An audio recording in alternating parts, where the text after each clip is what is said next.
Hello. I'm going to take a minute and discuss my book, Meth Monster. This is the cover. It was published in 2006, maybe about 4 years after I got clean from that drug, crystal meth. So I think it's an important story. I know it's important, very important to me. I try to chronicle exactly what happened to me, how I was able to go from being a very serious drug addict and convict into a relatively decent person who's alive and thriving 14 years later. So anyway, so the first part of this book, I discuss my childhood, where I came from. I was raised in Indiana, uh, coming out and things like that. Then I discuss moving to Los Angeles, getting involved in the gay community there. Uh, and let's see. All right, then I discuss my two loves of my life. They both happened in my early 20s. So really early in my life. I'm 58 now. But I think it's important only because and I've been discussing HIV a lot lately. Uh, for me, without there would have been no AIDS without meth. I mean, I got diagnosed with HIV. Got exposed to HIV very soon after I started using crystal meth. I believe that I would be one of the ones who was clean had I not got involved in that particular drug. Now, I mean, I would still be clean. I would still be HIV negative had it not been for that drug. In many ways, it it it, it changed my world, such as it would be almost impossible to not be positive. Anyway, I'm mumbling around and rambling on. It's best for me just to read a little bit of the story. Hope you guys will enjoy it. Hope you buy the book, particularly if you're struggling with drugs or let me read. It is an awful thing when a person is reduced to defining their life by the drugs they take, but that is exactly what meth did for me. Try as I might, there is simply no way for me to minimize the impact with which crystal meth slammed into my life, at least not without straying far from the truth. It was like throwing a 40-pound sledgehammer through a plate glass window. Mind you, I was not going into this thing totally blind. I had been coveting this drug and obsessing about this drug for a full 2 years before I got around to actually trying it. Of course, in the beginning, it wasn't such a bad thing. No, to the contrary, in the beginning, crystal meth seemed like the best thing that ever happened to me. 3 or 4 days after I relapsed on alcohol, I found myself at a big dance bar in Hollywood. It was the weekend of the Gay Pride Parade, and the atmosphere was especially festive. I had been drinking every night since the day I gave up my sobriety, and by Sunday morning I was very, very drunk. This particular bar was known for its all-day beer bus, which started promptly at 6 a.m. every Sunday morning. It was also the easiest place to find meth. And that's where it all began. I was already drunk and obnoxious, so what the hell? I just walked up to the first dude I saw who looked like he was dancing a little too fast for the music, and the next thing I knew, we were sitting in his car doing the deal. And then, not 10 minutes later, when I walked back into the bar, I had a sudden realization. I was no longer drunk. Just like that, I was in full control of my mind and body, my mind, body, and all my senses. Another thing, let me stop there for a minute. Okay, so this is chapter 3 that I'm in now. So in chapter 2, I do, I started doing drugs, mostly alcohol, but acid and pills and things like that. And so I was pretty much out of control by 25 years old. And so this is all before this chapter that I'm reading you now. And so I ended up in 12-step rooms, AA, NA, uh, and I got clean for a while. I was clean for a couple of years, pretty much the whole time. You know, a couple of small relapses, but basically I was clean for 2 years. And then when I was going to meetings every day, I was not using drugs or alcohol, but I kept hearing these stories about crystal meth because it was epidemic in the gay community at that time in West Hollywood, California. And so I was you would think it would be a pretty, uh, you would think that I would be discouraged based on the horror stories that I'd heard. But instead, I got very curious about this particular drug, even though I was cleaning up and going to meetings every day, because that's all people seem to talk about was crystal meth. So I just had no. At some point, I had to try this drug. I was the type of person who was not very social, and so it was very hard for me to, as they say, pull trade or just go out and meet guys and have a good time. And the casual sex thing came very hard for me.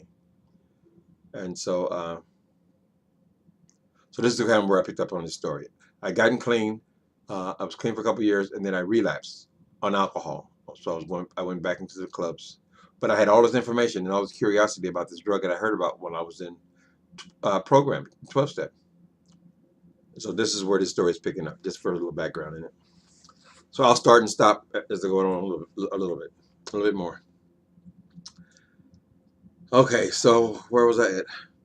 There was another thing that I think was very significant about this maiden voyage into the underworld of meth.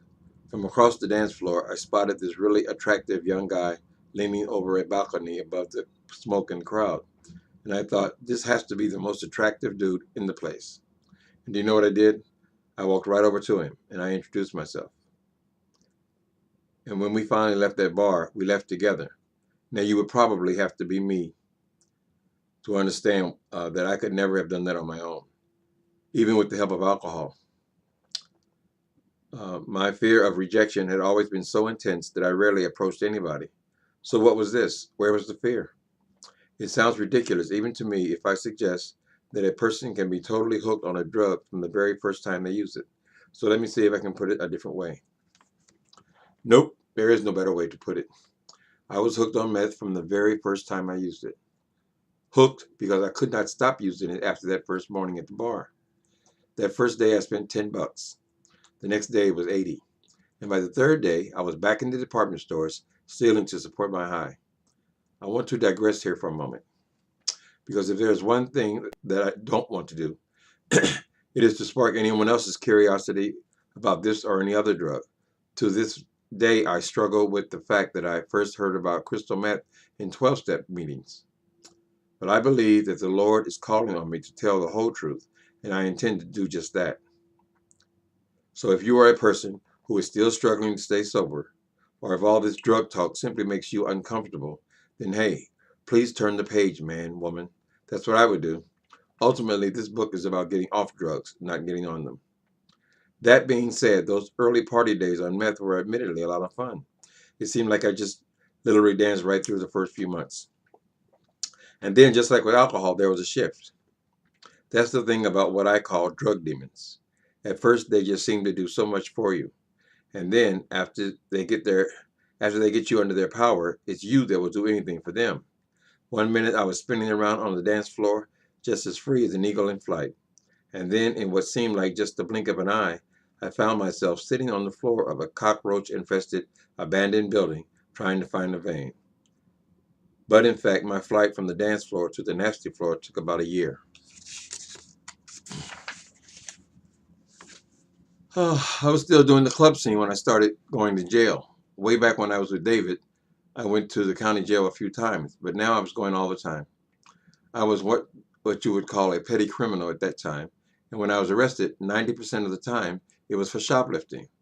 The whole thing had gotten a whole lot more desperate. At first, I just needed enough money to score one time. Then I would sell and barter what little I had to get more and more dope until I went to sleep 3 or 4 days later. Soon I couldn't sell any drugs. I was doing it all myself.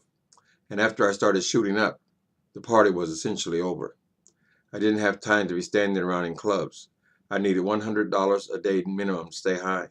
And as I began stealing more, jail became a second home. With each stint in jail, I came out knowing more and more of what I considered to be the real drug addicts. These were easily identifiable speed freaks.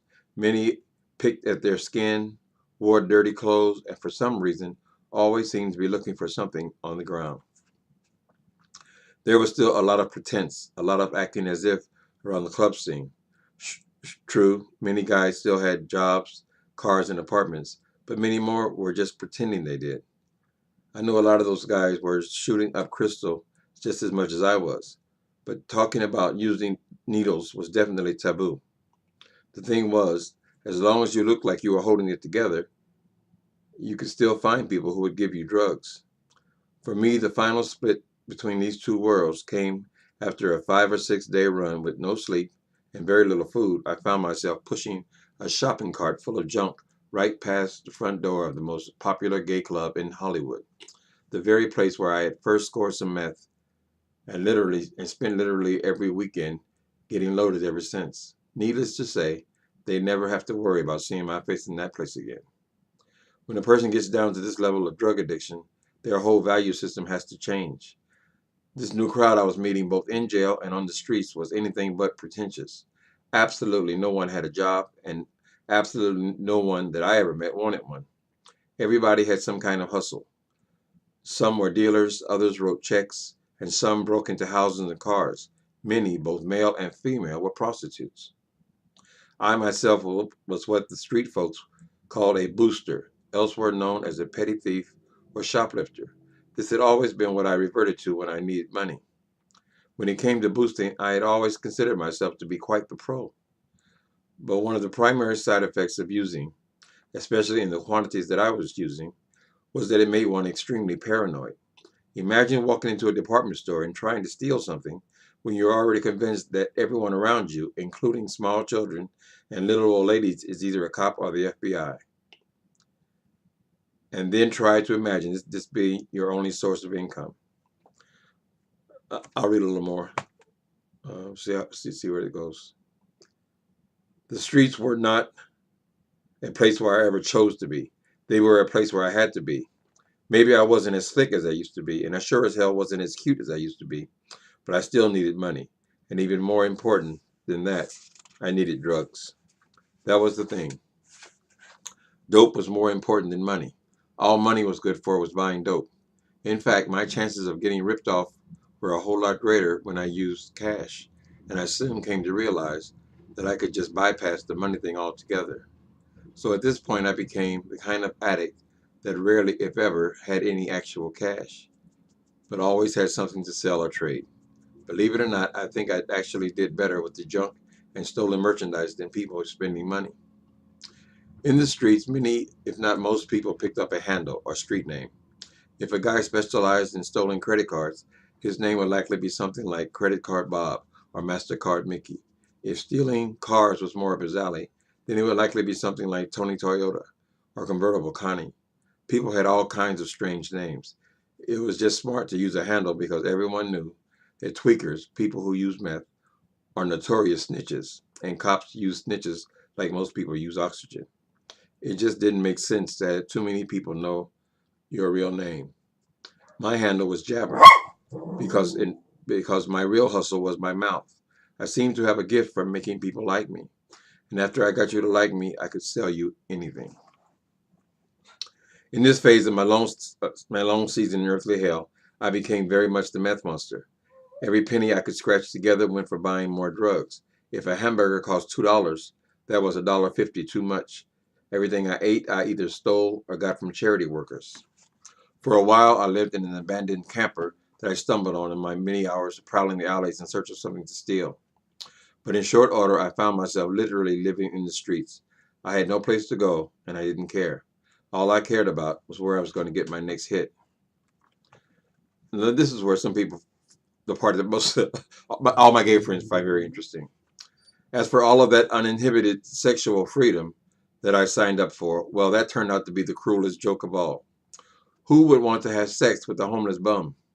Rubbing filthy bodies together in filthy, semi-public places was not my idea of a good time, not even in the drugged-out state that I was almost always in. Besides, who had time for sex? Getting and staying high was a full-time, all-consuming occupation. The only people I know who still had any real sex life to speak of were the dealers, and that was only because they had the drugs to pay for it. Of course, a nice, clean motel room with a bed and running water didn't hurt either. There were plenty of both guys and gals who peddled their bodies to the dealers. These were called bag chasers. If you were a rock star, you had groupies, and if you were a meth dealer, you most certainly had bag chasers. Tata, a 50-something-year-old queen I'd met in county jail, always had a posse of attractive young guys following him around. Hey, Tata, I asked one day, what's your secret? He wrapped a rather big, muscular arm around my neck. Child, you're an old black man. Don't nobody want you. Tata lovingly said, what they want is what you got. Talk about transference. I happened to be 29 years old at the time.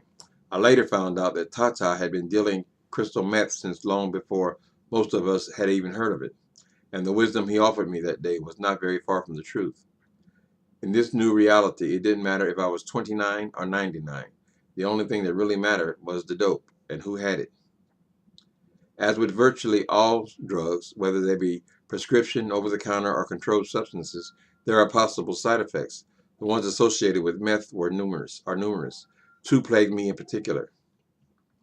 One was my inability to breathe normally. I spent countless hours hacking and coughing, trying desperately to catch my breath. This alienated me from even the people who were right there in the room with me. Over and over again, people would try to convince me that this reaction was all in my head and that there was, in fact, nothing blocking my air passages. But be that as it may, I simply could not breathe normally. I'm not exaggerating when I said I did this hacking and coughing things for hours on end. The second albatross around my neck was this seemingly unquenchable desire to collect junk. We call this trashing or dumpster diving. Now, I know that some people who read these words may be thinking, well, now this is getting a little silly. But for me to try to describe my many years as a meth addict and never say one thing about dumpster diving would be much more than a little silly. It would mean it would mean perpetuating denial and misinformation. I wonder if I had heard more about dumpster diving and less about hot sex, would I have found the idea of using crystal meth so irresistible? Okay, I can stop there. Maybe I'll read some more. I'll see how it goes. I'll play this back and see if I like it. But basically, that's the beginning of the story. Obviously, I'm not writing the books to promote if you're using drugs. But of course, you have to tell the story, or the deliverance means nothing. So I hope you will consider my book. This is it, Meth Monster, published 2006. It was the first book that I did. It's not a big book, but it's a powerful book, powerful story. So check me out at Amazon.com. Thanks.